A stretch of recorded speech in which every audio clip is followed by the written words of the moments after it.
action nam ta moi de lowdrabane masana yajarabane khoni tawrabane sum yengjeba government sina kadai bauda aduda kanana prime minister uska doino habne ta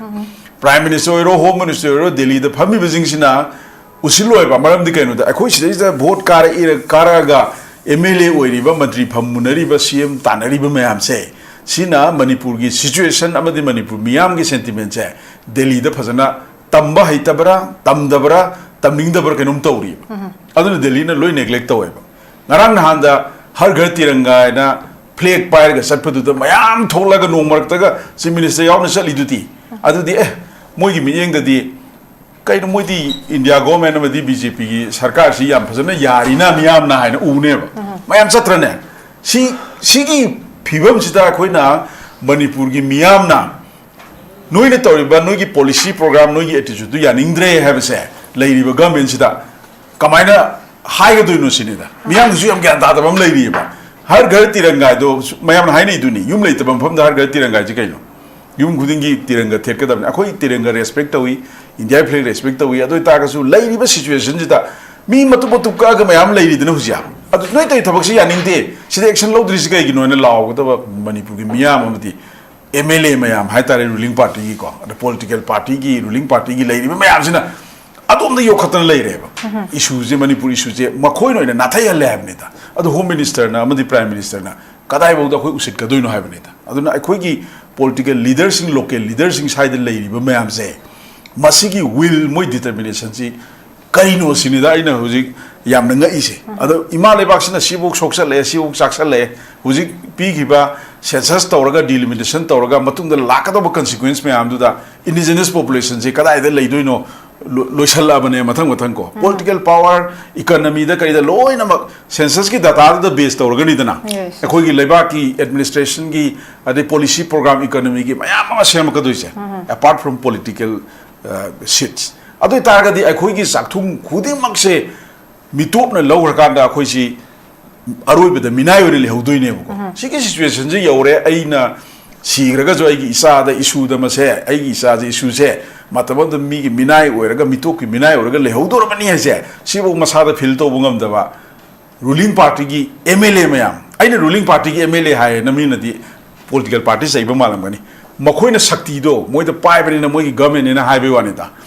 congress ki government na traga to party mi gi oira maga di adu da su haibam thu e ba miyam na huji leiri ba power pairiba census defer tawgesu BJP government jine tawdoi natra adagi NRC tawbagi thabak tawgesu BJP government jine tawdoi ne sarkar jine sigi poje sung tawdabida adum hujikse nathairaga irang thaidok thejin tawraga leibase si khwaidai pendabani aduna prime minister gi yaunana ba lamba ma change si masagi government gi masagi political party gi prime minister dubauda nok torkanda adu bobo yobu ngamdragati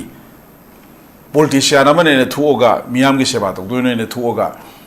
tholakpagi value du leitre habne ta kana ba leitre ba adudi tokhi ba potha gi bana phawam leire ba ko adu hujikti masagi census defer to ba yai ka sukai de I ek ki matungina adu target census defer to tho NRC to na bagi awada pa do mayam akhang hai tanaraga thigat piro mamang na mayam hai gre 1951 gi NRC du da update to dongni hai ba do document do thine na bai process pau da state government jinu huju sang de document lei leite RTI thaba gi reply da tauhi taude ha gi chai na ba mayam lei ritna si puna maki responsibility se huji ki document ji thidok na ba thabak da tauna ba se sidi government na tau da ne asam gi NRC tau matam da asam government na madugi preparation mayam ma tau jagi ba ko update tau matam da adu tar ni manipur gi state government jinu huji pau da lauja bai wane miyam na CSO mayam na adu tar ga su na da hapte buji bauji aduna sigi clear cut kainoma hana commitment na mahana thamaka da commitment du ngamroi leba kairsu kaijasanu akhoi gi furup se mangsu mangja grasanu na haiba leiraga na miyam da seng haiduk pirakanda moina surrender to ma changi bako okay oza sigi matang ki da koi gi larger responsibility di ruling buri ba koi gi kano sna oidoi ni dum BJP dum leire aduga opposition ki su adum tangai fadabani yam da one line chapmina bagi apam da su jasu thana ju phongbu piki sigi matang da chi ko se du thambiyo za huji phogda congress party na hai tare ko congress party na sigi issue da yam concern oina adum lai ado hujiki hajo thana ju haibi ge 2001 gi census ta subdivision mapan gi decadal growth to aduki mati 169% mo yung kakhalami to adugi matam du da writ petition file to na court to gi bisu Congress party na lead to kanda political party myam to kanda to gi bne hai tare ko jim kanu hai tare Congress ki concern na ma ai nga sai jo hijack re assembly da raise to gi 2019 da khoi gi Congress ki MLA honorable MLA Ranjit na raise to gi adu matung da handaki 7 session da su MLA TS location na su motion nama raise to kanda appropriation bill khanna bada puthok pani adu khana riba puthoi ba poto madu adum tabi gi de hai tare reject to gre aduga most importantly akhoi gi honorable MP na inner manipur ki bimola koijam na handaki March 30 2026 ta lok sabha da mana raise to khiba akhoi gi detection and deportation of illegal immigrants rule number 377 da raise to re adu matung ina mana home ministry da thaba return query to the com adu reply pirakpa matam da state government now already ngasagi illegal immigrants sing se detection to ba deportation to bagi power se already state government da delegate to ga laigrabani haidna reply pirakhi home ministry da okay ozani ken lak te oza oza live post da ahan bagi introductory note highlight to gre MLA sing sina ada chat pasi masi thengmalli hanana kadau leige mayang gi pressure laga chatpa aduna moi gi chali posi political gi oiba akhoi definition am khapi ba ya bra election su naksil lapga na hybrid ting bo hang su myam ama hangi adu moina chatui se kayam yam na khoi gi masi je mai paklak pya bagi chances so koina misi dagi koina kano to boya bagi asa to boya bhai bo hang se myam am hangi koi gi formal oina official oina submit to rakanda official adu ma pot am statement dum loina na adu gi du chatla kanda ta tawragadi hena mai pa ka da pot am leina ta taragadi koi gi political dialogue oin taw taragadi administrative yum gazette on thokta na kotana process myam am lakada ba pot dana madu gi preparation dum I wat prai bo hang su ma hange du taragadi makoi chatli ba pot chi koina karam haina lo boya bagi kya mai pa nga taksin ba ya bagi khongcha chi bu karam haina koina athan ba ya bagi haibase mayam na hang bo hang ne uza kamai thambini ahan badaina any dialogue ki yengbiriba audience mayam amai nuluna khurumjari eduga panelist sing amadi anchor hujikse akhoi gi irang ji already warned over irang amane matam khari mamang dagi sigumba ma lakani habese miyam gi sentiment ha tare ko yam thina yam seriously hurt to adugumba issue ne dagi se maru in higher bata akhoi gi yellow puruk ki hai tare indigenous population ki masi survival ki question amane ba akhoi na mayam na tum khangna re hujik lai riba laiba ki situation ji da hujik lai riba manipur ki situation ji da kamaina census ki thaba inghang sing se kamaina to doi no ese masi ju conducive oi da ba hai tare yes haidi hujik se free movement ya de very clear free movement ya de maru oina akoi official sing adagi library ba government ki administration ki staff sing boda manipur gi mafam sing sida amade sathok jasin ya na te bojik adagi atopamna mayum makai thadu ga leiba IDPs mayam ma hojik su still relief camp da dum leiri adugi marak sida kamai torga koina census ki thabak sing ji toksan doino haba question am ju leib ko basigi administrative ka hatare environment nama conducive environment leite bojik se aduga akoina hana dagi already khanga ba mitop mayam ama sangjal laga leiki ba sidi asing rangi wa natabi da ko maroina Myanmar gi conflict leiba are akoi gi international borders ji porous weraga leirakpa sigum bagi situation mayam sida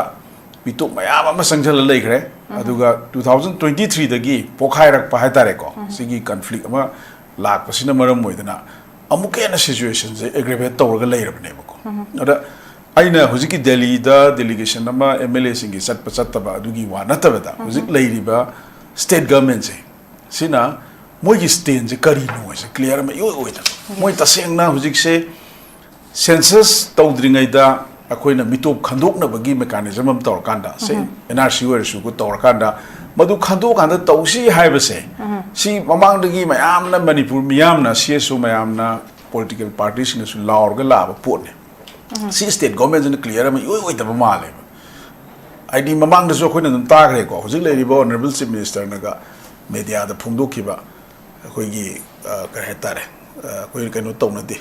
kari NRC di census taw da di taw na de ga no ji viral chat lei ni aina khangning ise du ni da ꯂꯩꯔꯤꯕ ꯒꯚꯔꯟꯃꯦꯟꯠꯁꯤꯒꯤ ꯒꯚꯔꯟꯃꯦꯟꯠꯁꯤꯅꯅꯦꯕ everything ꯇꯧꯗꯣꯏꯁꯦ NRC ꯇꯧꯖꯦ ꯍꯥꯏꯔꯁꯨ ꯃꯆꯥꯛ ꯃꯊꯨꯝ ꯃꯌꯥꯝ ꯂꯥꯡꯕꯁꯤ ꯒꯚꯔꯟꯃꯦꯟꯠꯅ ꯇꯧꯗꯣꯏꯅꯦꯕ ꯒꯚꯔꯟꯃꯦꯟꯠꯗꯤ state government central government ꯑꯩꯈꯣꯏꯗꯤ government ꯍꯥꯏꯔꯒ ꯄꯨꯂꯞ ꯎꯔꯤꯗꯅꯀꯣ ꯑꯗꯨ ꯇꯧꯒꯗꯧꯕ ꯒꯚꯔꯟꯃꯦꯟꯠ ꯂꯥꯎꯒꯗꯧꯕ ꯊꯕꯛꯇ ꯑꯣꯟꯊꯣꯛꯀꯗꯧꯕꯁꯤꯅ ꯍꯧꯖꯤꯛꯐꯥꯎꯗ ꯀ꯭ꯂꯤꯌꯔ ꯑꯣꯏꯗꯕ ꯃꯥꯜꯂꯦꯕ ꯑꯗ ꯃꯣꯏꯒꯤ ꯋꯥꯈꯟꯗ ꯁꯔꯀꯥꯔ ꯄꯥꯏꯕꯤꯔꯤꯕ ꯃꯟꯇ꯭ꯔꯤ ꯃꯟꯗꯣꯜ MLA ꯃꯌꯥꯝꯁꯤꯒꯤ ꯋꯥꯈꯟꯗ ꯍꯧꯖꯤꯛꯁꯦ ꯁꯦꯟꯁꯁ ꯇꯧꯕꯁꯤ ꯔꯥꯏꯠ ꯇꯥꯏꯝꯅꯦꯅ ꯑꯗꯨꯝ ꯈꯟꯕꯤꯕ꯭ꯔꯥ ꯁꯤ ꯑꯩꯈꯣꯏ ꯀꯣꯏꯁꯟ ꯑꯃ ꯍꯪꯕ ꯗꯔꯀꯥꯔ ꯂꯥꯛꯑꯦꯕ ꯍꯧꯖꯤꯛꯁꯦ ꯑꯇꯩ ꯅꯠꯇ꯭ꯔꯁꯨ ꯑꯗꯨꯅ ꯃꯤꯌꯥꯝꯅ ꯂꯥꯡꯉꯀꯥꯟꯗ ꯍꯥꯏꯗꯤ ꯍꯧꯖꯤꯛꯀꯤ ꯂꯩꯔꯤꯕ ꯁꯤꯚꯤꯜ ꯁꯣꯁꯥꯏꯇꯤ ꯕꯣꯗꯤꯁꯤꯡꯁꯤꯅ ꯂꯥꯡꯉꯀꯥꯟꯗ ꯏꯔꯥꯡꯁꯦ ꯊꯣꯛꯂꯛꯀꯗꯧꯔꯦ ꯍꯥꯏꯔꯀꯥꯟꯗ ꯑꯩꯈꯣꯏ ꯗꯦꯜꯂꯤꯗ ꯍꯦꯛꯇ ꯆꯠꯀꯗꯕꯅꯤ ꯍꯥꯏꯕ ꯀꯟꯁꯦꯞ ꯑꯃꯁꯨ ꯂꯥꯛꯄꯁꯦ ꯆꯠꯇꯣꯏꯁꯤ ꯀꯩꯗꯧꯕꯅꯣ ꯀꯔꯤ ꯄꯨꯔꯒ ꯆꯠꯇꯣꯏꯅꯣ ꯀꯔꯤ ꯍꯥꯏꯔꯨꯗꯣꯏꯅꯣ ꯀ꯭ꯂꯤꯌꯔ ꯑꯃ ꯏꯑꯣꯏ ꯑꯣꯏꯗꯕ ꯑꯗꯩ ꯃꯔꯛꯁꯤꯗ ꯅꯍꯥꯟ former chief ꯃꯤꯅꯤꯁꯇꯔꯅ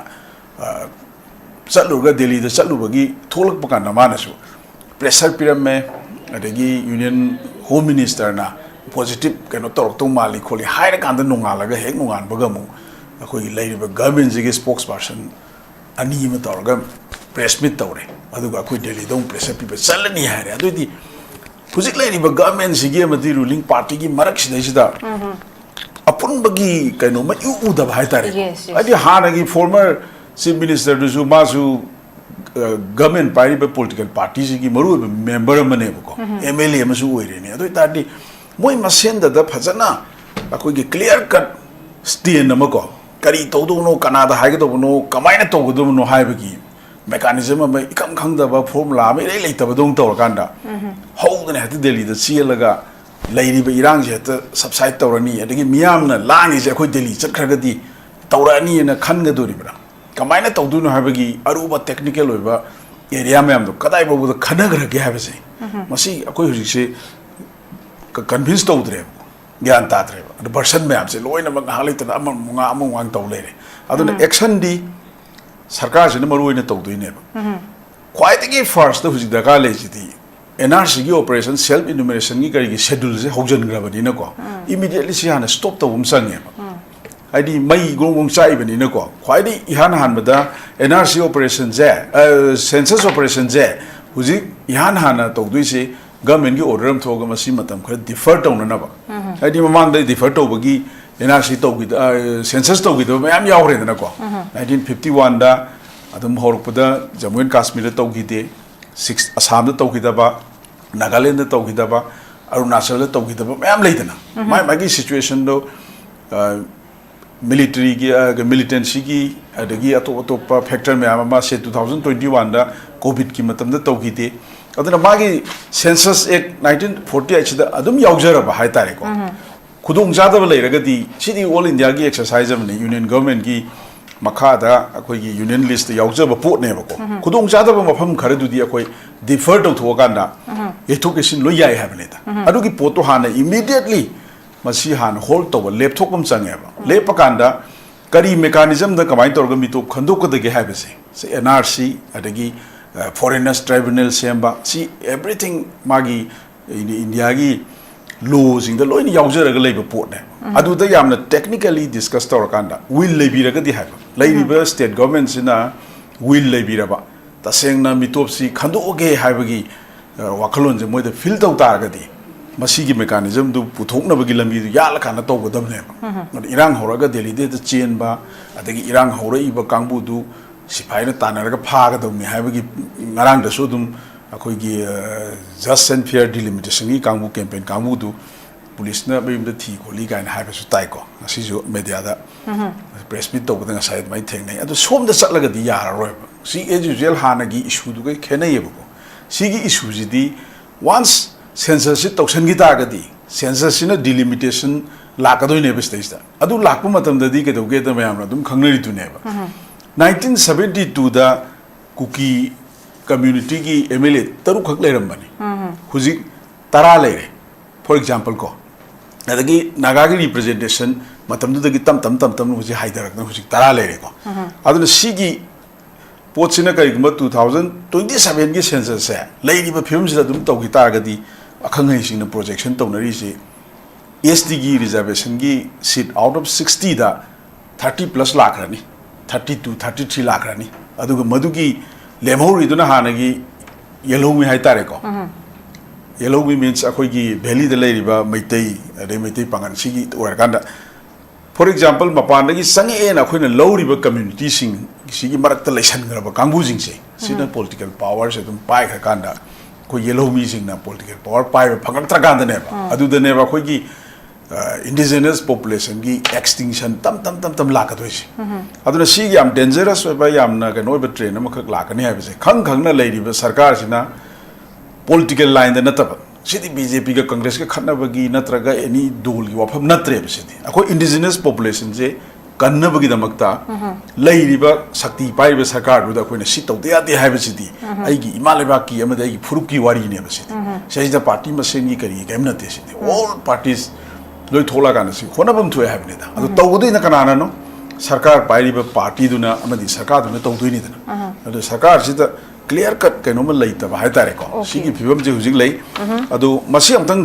som da satraga dia roi ba delhi da chali kholi pressure to ya do adu gi potu kayam yam effective oi du no sida gi all political party meeting toraga concrete oina khana rakanda party me am representation torakanda aroi boina masin tang di law si high rasi na sat phasu natte ba MLA khara select torakanda madu delhi da sat khakanda ko heta yarani hena lobudo handagi issue siga mamang da lei mayam gadi khenai handagi sina yamna serious ba ko gi khangen pham yoksalla ba hai tare ko adu gi pot oi bena sida di political party gi khena ba thamdana loina mak tanara kanda all indigenous communities ko indigenous population phajana combine oina work to bomba changi sida ai gi party ni ai gi adu ni haidana akoina kan khatlaga lege do nate akoi gi kare tare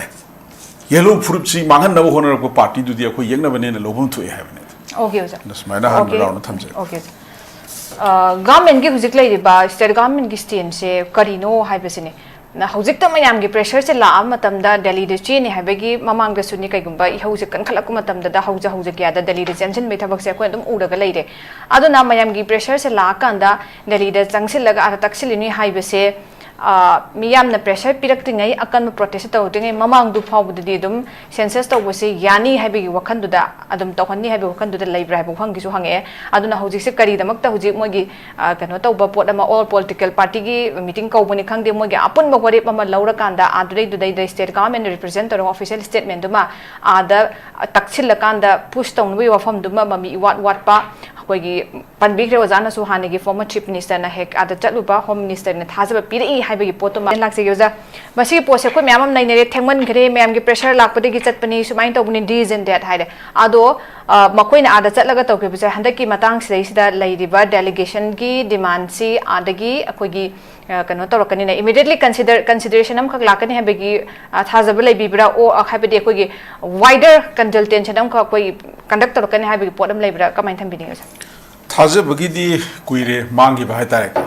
da hujiki oza johnson na haibu da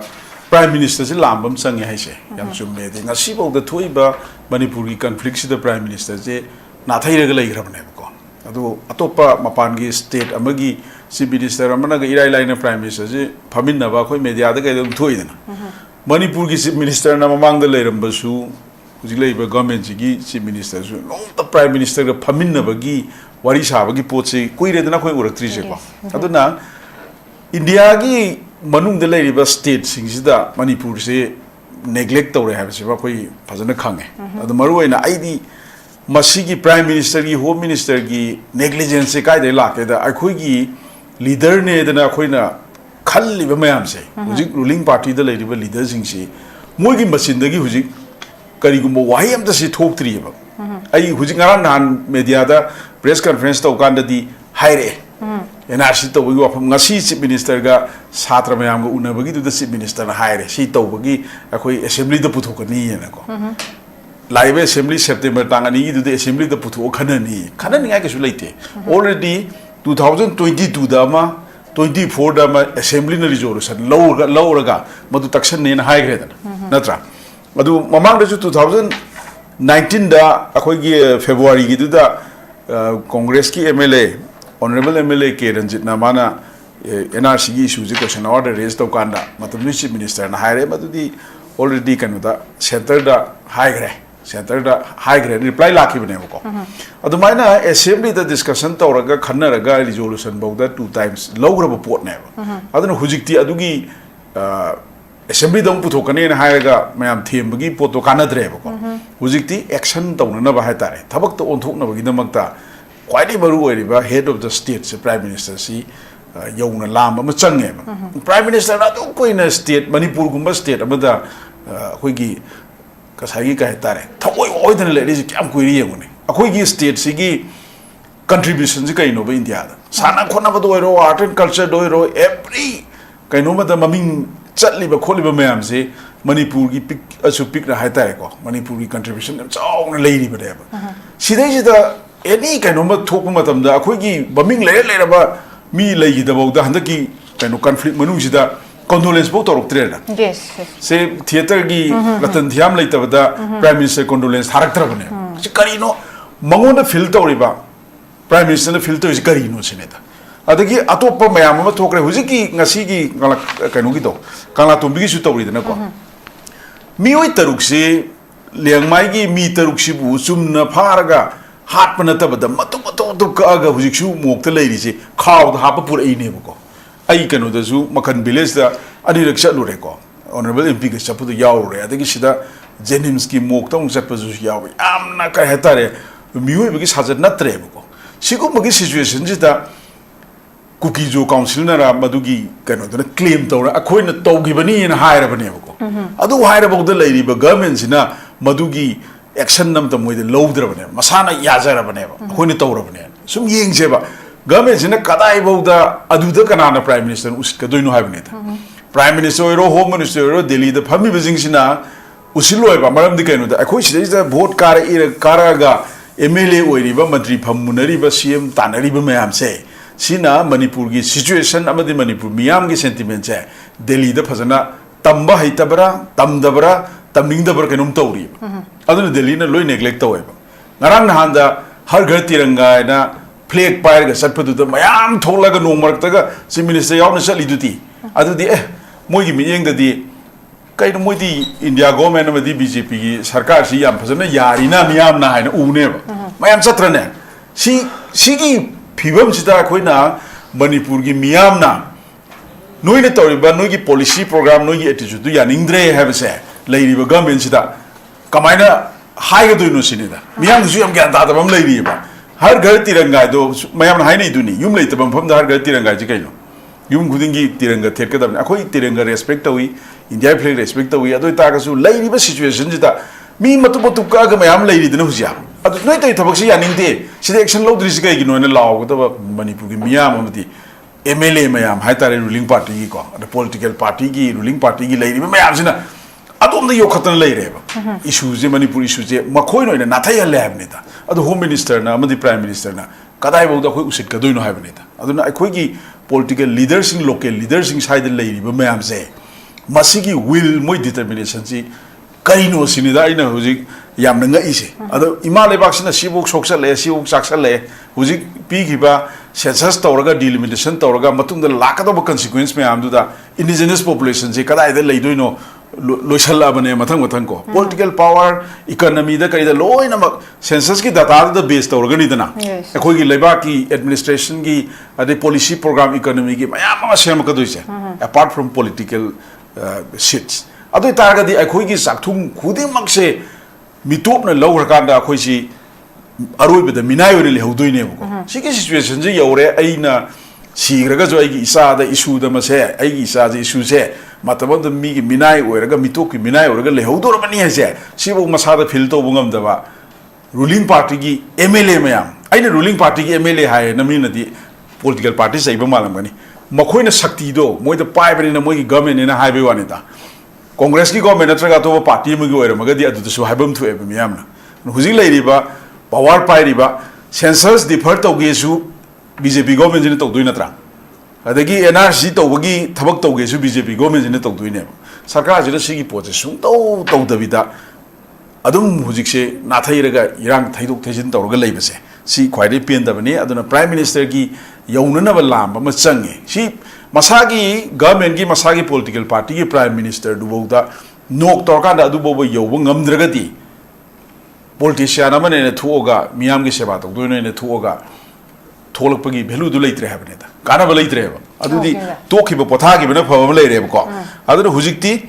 masagi census defer to bai ka sukaide I ek ki matungina adu target census defer to tho NRC tongna bagi awada pa do mayam akhangai tanaraga thigat piro mamang na mayam haigre 1951 gi NRC du da update to dongni haibedo document do thina na bai process pau da state government jinu huju sang de document lei leite RTI thabagi reply da tauhi taudi habagi chei na ba mayam lei ritna si puna maki responsibility se huji ki document ji thidok na ba thabak da tawna ba se sidi government to da ne Assam ge NRC to matam da Assam government na madugi preparation mayam ma tawjagi ko update to matam da adu tarni manipur gi state government jina huji phok da lauja bai wane miyam na CSO mayam na do ta ga su na da hapte huji phok je adu na sigi clear cut kaino ma hana commitment na ma hana thamaka da commitment du ngamroi leba kai su kai je sanu akhoi gi furup se mang su mangja ga sanu na haiba le ra na miyam da seng haiduk pira kanda moina surrender to ma changi ba ko okay oza sigi matang ki da koi gi larger responsibility di ruling buri ba koi gi kano sna oi doini dum BJP dum leire aduga opposition ki su adum tangai fadabani yam da one line chatmina bagi apam da su za su thana ju phongbu piki sigi matang da chi ko se du thambi oza huji phokda Congress party na hai tare ko Congress party na sigi issue ji da yam concern oina adum lai ado mujiki hajothana ju haibi girba 2001 gi census ta subdivision mapan gi decadal growth to ado ke mate 169% mo yona ka khalami to ado gi matam du da writ petition file to na court to gi bi su Congress party na lead to kanda political party mi am to kanda to gi bne hai tare ko jim kano hai tare Congress ki concern na ma ai nga sai ju hijack re assembly da raise to gi ba 2019 da khoi gi Congress ki MLA honorable MLA Ranjit na raise to ki adu matungda handaki 7 session da su MLA TS location na su motion nama raise to kan appropriation bill khanna bada puthok pani adu khana riba puthoi ba poto madu adum tabi gi de hai tare reject to gre aduga most importantly akhoi gi honorable MP na inner manipur ki bimola koijam na handaki March 30 2026 ta lok sabha da mana raise to kiba koi gi detection and deportation of illegal immigrants rule number 377 da raise to re adu matung ina mana home ministry da thaba written query to the ko adu reply pirak pa matam da state government na already ngasai gi illegal immigrants sing se detection to ba deportation to gi power se already state government da delegate to ga lai grabani haidna reply pirakhi home ministry da okay sir sida natana ngarang ju hai tare ko ngarang ju 19 August ju kaino na honorable MP na CM ju thagre hojiki sigi defer to na ba hai tare ai ju hojik ta khangbani mai press conference ama AICC dai to bodo adu da man hai beda adagi adu da natana handaki 15 April da ju Mpcc gi delegation am to kanda former chief minister ibo bi tar kanda 10 point memorandum nam pibe da su yam action na census and delimitation exercise to biginu masi illegal immigrants sing se hana detection to biro citizenship act 1955 ki matungina aduga foreigners tribunal se linkhala kanda madugi foreigners sing gi khandok khanjan tawnabagi pochima to biyo na adum aina haijabadi loi samjala kanda Manipur Pradesh Congress Committee ki maikai de gi yamna clear cut hujik leiribe issue ji da hujik ki oina ko yam phajana stand tori asi ngarang su adum akhoi gi honorable president na adum media da dum thami wafam ko adagi honorable MP na ngasi su press conference ta thami ba mai ta duna Congress ki di yam clear ni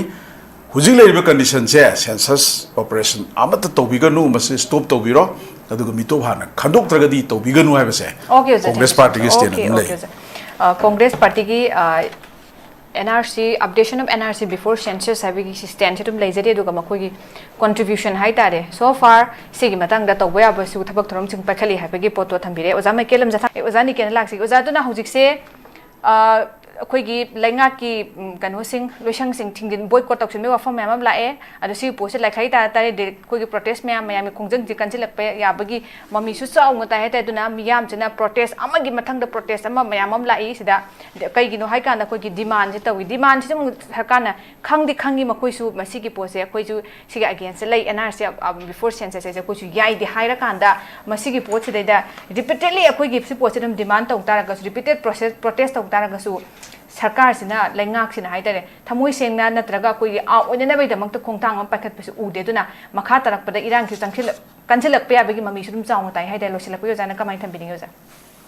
ꯉꯁꯥꯏ ꯃꯃꯥꯡꯗꯁꯨ ꯑꯩ ꯊꯝꯖꯈ꯭ꯔꯦ ꯍꯧꯖꯤꯛꯀꯤ ꯂꯩꯔꯤꯕ ꯒꯚꯔꯟꯃꯦꯟꯠꯁꯤꯗ ꯑꯩꯈꯣꯏꯅ ꯁꯤ ꯇꯧꯔꯛꯀꯅꯤ ꯍꯥꯏꯕꯒꯤ ꯊꯥꯖꯕꯁꯦ ꯂꯩꯇꯦ ꯃꯣꯏ ꯀꯃꯤꯠꯃꯦꯟ ꯑꯃꯠꯇ ꯌꯥꯎꯗꯦꯕ ꯃꯁꯥꯗ ꯍꯧꯖꯤꯛꯁꯦ ꯇꯧꯒꯗꯣꯏꯁꯤ ꯀꯩꯅꯣꯁꯦ ꯃꯣꯏ ꯀ꯭ꯂꯤꯌꯔ ꯑꯣꯏꯗꯦꯕ ꯃꯅꯤꯄꯨꯔꯒꯤ ꯂꯩꯔꯤꯕ ꯀꯟꯐ꯭ꯂꯤꯛꯁꯤꯐꯥꯎꯗ ꯐꯖꯅ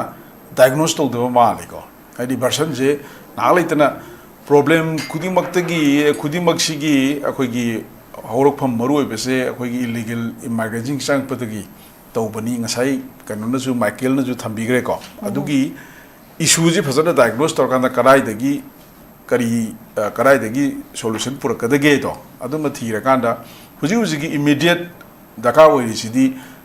ꯑꯣꯜ ꯏꯟꯗꯤꯌꯥꯒꯤ ꯑꯣꯏꯅ ꯇꯧꯔꯤꯕ ꯁꯦꯟꯁꯁꯁꯤꯗ ꯃꯅꯤꯄꯨꯔꯒꯤ ꯁ꯭ꯄꯦꯁꯤꯐꯤꯛ ꯑꯣꯏꯅ ꯃꯅꯤꯄꯨꯔꯒꯤꯁꯦ ꯍꯣꯜ ꯇꯧꯕ ꯊꯤꯡꯕ ꯑꯃ ꯗꯔꯀꯥꯔ ꯂꯩ ꯍꯥꯏꯕꯁꯦ ꯁꯤꯐꯥꯎꯗ ꯍꯧꯖꯤꯛꯀꯤ DC ꯃꯌꯥꯝꯅ ꯇ꯭ꯔꯦꯅꯤꯡ ꯇꯧꯕꯒꯤꯗ ꯀꯦꯟꯁꯦꯜ ꯇꯧꯔꯦꯅ DC ꯑꯃꯃꯝꯅ ꯑꯣꯔꯗꯔ ꯊꯣꯛꯄꯒꯤ ꯃꯊꯧ ꯇꯥꯗꯦꯕ ꯀꯦꯕꯤꯅꯦꯠ ꯗꯤꯁꯤꯖꯟ ꯂꯧꯔꯒ ꯃꯅꯤꯄꯨꯔ ꯄꯨꯝꯕꯒꯤ ꯑꯣꯏꯅ ꯁꯤꯒꯤ ꯑꯣꯜ ꯑꯣꯄꯔꯦꯁꯟꯁ ꯑꯩꯈꯣꯏꯒꯤ ꯇ꯭ꯔꯦꯅꯤꯡ ꯄ꯭ꯔꯣꯒ꯭ꯔꯥꯝ ꯃꯌꯥꯝꯁꯦ ꯂꯣꯏ ꯀꯦꯟꯁꯦꯜ ꯇꯧꯔꯦꯅ ꯑꯃ ꯊꯣꯛꯄ ꯌꯥꯏꯑꯕ ꯉꯥꯏꯍꯥꯛ ꯂꯩꯔ ꯕꯤꯁꯦꯝꯄꯨꯔ DCꯅ ꯉꯥꯏꯍꯥꯛ ꯂꯩꯔ ꯊꯧꯕꯥꯜ DCꯅ ꯑꯣꯔꯗꯔ ꯃꯆꯥ ꯊꯣꯛꯑꯒ ꯃꯤ ꯃꯌꯥꯝꯗꯨꯅ ꯑꯣꯐꯤꯁꯇ ꯊꯣꯝꯖꯤꯜꯂꯛꯄꯗ ꯊꯤꯡꯅꯅꯕꯒꯤ ꯄꯣꯠ ꯑꯗꯣꯝꯗ ꯆꯠꯂꯒꯗꯤ ꯀꯥꯟꯅꯗꯦ ꯍꯥꯏꯕ ꯑꯗꯨꯅ ꯀꯦꯕꯤꯅꯦꯠ ꯗꯤꯁꯤꯖꯟ ꯑꯃ ꯂꯧꯔꯀꯥꯟꯗ ꯑꯣꯜ ꯀꯥꯏꯟꯁ ꯑꯣꯐ ꯇ꯭ꯔꯦꯅꯤꯡ ꯃꯁꯤꯒ ꯔꯤꯂꯦꯇꯦഡ് ꯑꯣꯏꯕꯁꯤꯡꯁꯦ ꯂꯣꯏꯅꯃꯛ ꯃꯇꯝ ꯈꯔ ꯁꯁꯄꯦꯟ ꯇꯧꯔꯦ ꯀꯦꯟꯁꯦꯜ ꯇꯧꯔꯦ ꯍꯥꯏꯅ DCꯅ ꯊꯣꯛ ꯌꯥꯔꯗꯤ